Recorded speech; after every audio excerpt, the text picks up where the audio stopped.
नमस्कार, मेरा नाम डॉक्टर कृष्णदास मेनन हूँ। मैं अमला मेडिकल कॉलेज का कम्युनिटी मेडिसिन डिपार्टमेंट का एसोसिएट प्रोफेसर हूँ। आज हम लोग बात करने जा रहे हैं एक बहुत ही गंभीर चीज़ के ऊपर।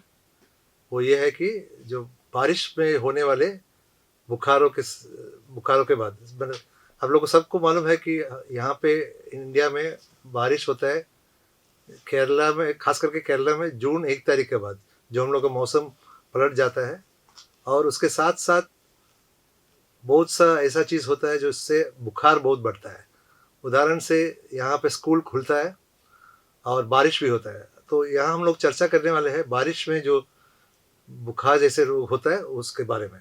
तो उसमें सबसे पहले ये है कि कोई भी सब लोग को बुखार होता है, लेकिन सब बुखार अलग अलग होता है।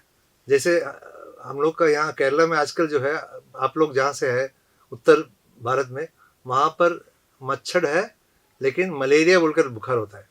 यहाँ पर आप लोग ज़्यादा संख्या में है, लेकिन मच्छर यहाँ जो मलेरिया का संख्या उतना नहीं है जितना डेंगू। अब हम लोग चर्चा करेंगे डेंगू के बारे में। डेंगू के बारे इसलिए चर्चा करें क्योंकि डेंगू से कुछ मरीज मर भी गए हैं, कुछ मौत भी हुए। तो डेंगू क्या होता है? डेंगू में क्या होता है कि एक बुखार है, वो काफ़ी तेज़ बुखार है। वो बुखार के साथ हाथ, बदन, हाथ, घुटना, इसमें सब दर्द होता है। कभी कभी पैर में एक छोटा सा, पैर या हाथ में छोटा सा दाना निकलता है। कभी कभी शायद नहीं भी हो सकता है। तो ये होता है, लेकिन इसमें इसमें एक दो तीन चीज़ है जो खास करके उसके सिर्फ डेंगू में होता है। ये है कि वो दर्द बहुत ज़्यादा होता है, मैंने बुखार से ज़्यादा तुलना दर्द को होता है। और दूसरी चीज़ ये होता है कि उसका जो टेस्ट जो है, वो आजकल नया टेस्ट निकला है, कार्ड टेस्ट का, लगभग 300 रुपये का है, 300-400 रुपये का। सिर्फ उसी से मालूम पड़ेगा कि वो ये डेंगू है कि नहीं। दिक्कत की बात यह है कि बहुत से लोग बहुत सोचते हैं कि बुखार है, चलो हम लोग पैरासीटामोल टैबलेट खाते हैं, मेडिकल शॉप में जाते हैं, दवाई खरीदते हैं, मेडिकल शॉप वाले कोई डोलो या कैल्पोल या कुछ ऐसा कुछ दवाई देते हैं, और आप लोग सोचते हैं तो बुखार थोड़ा कम हो गया है, लेकिन उसका प्रॉपर टेस्ट नहीं किया है, कोई जांच वगैरह कुछ नहीं किया है।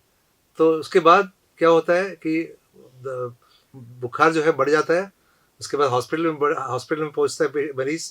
वहाँ पर उसका खून में एक चीज़ होता है प्लेटलेट, वो प्लेटलेट कम हो जाता है, और अंत काल में उसका ब्लीडिंग होने की वजह से वो मर जाता है। इसी के चलते ही अभी हाल में 2-3 मरीज़ मर चुके हैं डेंगू का।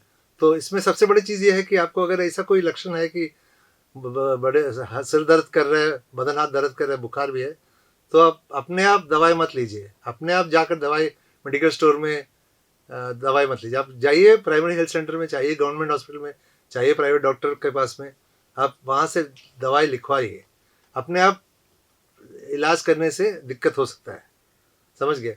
तो वही सबसे बड़ा चीज़ है। अब ये रह गया कि आप लोग डेंगू कैसे हम लोग रोक सकते हैं। डेंगू का कोई प्रॉपर ट्रीटमेंट नहीं है, डेंगू का सिर्फ सपोर्टिव ट्रीटमेंट है। बुखार को कम करे, और अगर प्लेटलेट कम हुआ तो उसका प्लेटलेट ट्रांसफ्यूशन मैंने जो खून चढ़ाना, इसके अलावा कुछ नहीं है। अब सवाल है कि सर डेंगू के हम लोग प्रतिरोध कर सकते हैं? डेंगू एक ऐसा बीमारी है जो मच्छर से होता है, जैसे मैंने बताया मलेरिया का। जो जितने भी मलेरिया का आप लोग प्रिकॉशन ले सकते हैं उसका विरोध में, उतना ही डेंगू में। उदाहरण से आप लोग जब सोते हैं तो मच्छरदानी रखिए। दूसरी बात, आप बदन हाथ जब काम कर रहे हैं तो पूरा फुल स्लीव शर्ट पहन कर जाइए।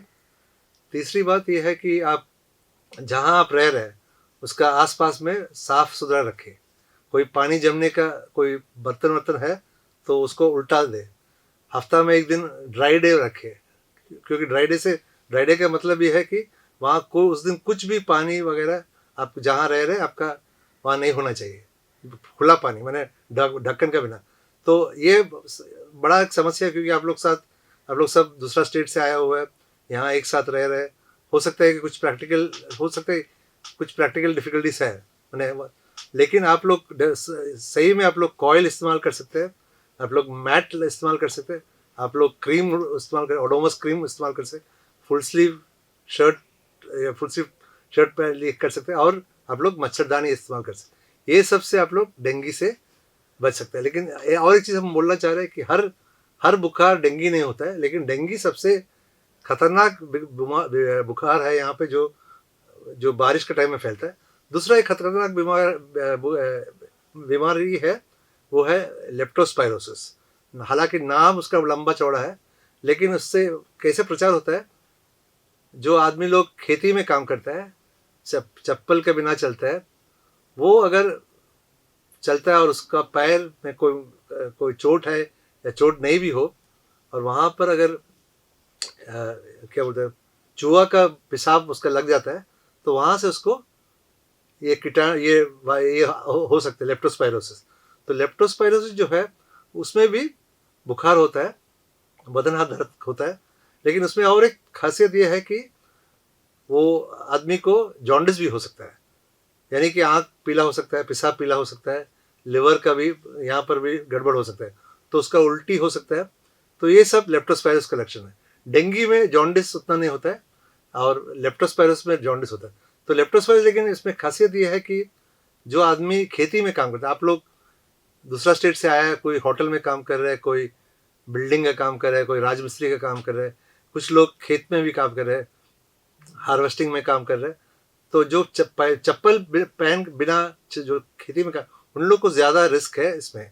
तो इसके रोकने के लिए, लेप्टोस्पायरोसिस रोकने के लिए आप लोग चप्पल पहनकर चलिए, जूता पहनकर चलिए ये बारिश के टाइम में, ताकि ये ना हो। इसमें एक चीज़ और बता रहे हैं, इसमें आप लोग जो 2018 में यहाँ थे, फ्लड के टाइम में पूरा केरला में इतना बड़ा फ्लड हुआ, हम लोग उम्मीद कर रहे थे कि बहुत ज़्यादा लेप्टोस्पायरोसिस का केस होगा, लेकिन बहुत कम हुआ। इसका कारण ये था कि पूरा स्टेट में जितने लोग को हुआ था, सब लोग को एक दवाई दिया था, प्रतिशोधन दवाई डॉक्सीसाइक्लिन बोलकर।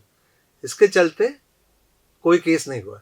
ये इसका मतलब ये नहीं है कि आप लोग सब डॉक्सीसाइक्लिन खाने का, लेकिन अभी इस वक्त आपको सिर्फ जूता चप्पल पहनकर आप लोग खेती में काम करना चाहिए। तो ये दोनों चीज़ है मेरा मेन मकसद आज का, डेंगू और लेप्टोस्पायरोसिस, जो आपका बारिश वाला रोग में जो मरीज में सबसे ज़्यादा होता है। मैं आप लोग सबको धन्यवाद देता हूँ कि आप लोग कुछ टाइम अपना वैल्यूबल टाइम दिया कि हम मेरा बात ज़्यादा सुने और थोड़ा डेंगू और लेप्टोस्पायरोसिस के बारे में थोड़ा होशियार रहे। धन्यवाद।